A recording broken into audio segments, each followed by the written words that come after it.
Hi, I'm Mr. Thomas, and I'm here with Ms. Swigert to tell you a little bit about the 7th grade math curriculum. It's important to start by saying that de-leveling hasn't changed the advanced math curriculum in any way.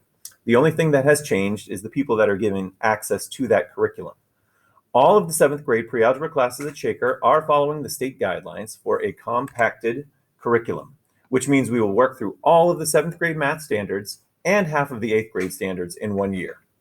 This is a lot of math to learn in 1 year, especially for students who may have struggled with math in the past.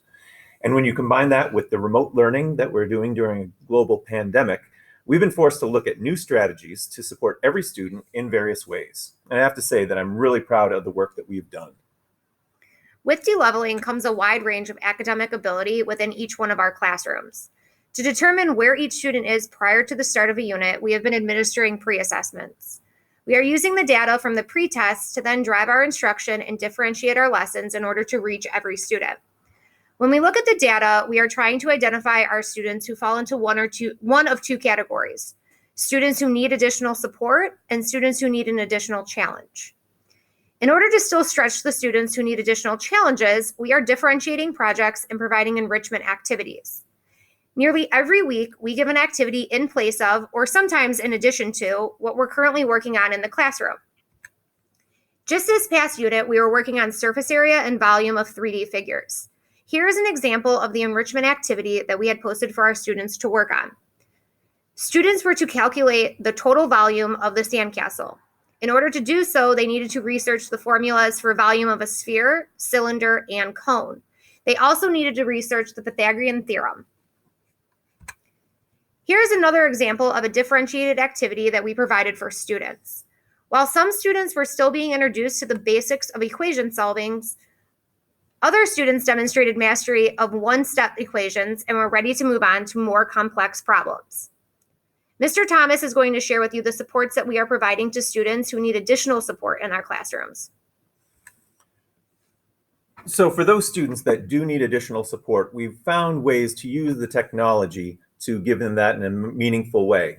In a traditional classroom, a teacher often gives notes and will ask students to respond to different questions. We've decided to use Edpuzzle as a strategy to do that. By recording the notes and presenting them to the students, we can force the students to interact in a more meaningful way. Every once in a while throughout the course of the notes, the students will be given a question, which way they will be forced to respond to before they are allowed to move on to the next part. Another strategy that we have used is Google Forms. In a Google form, we've embedded the feedback right away.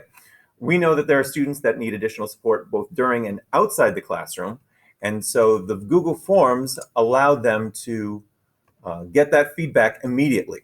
If a student is doing a set of problems and clicks on the incorrect answer, it will immediately take them to something that will give them some support. It could be a video or it could be a description.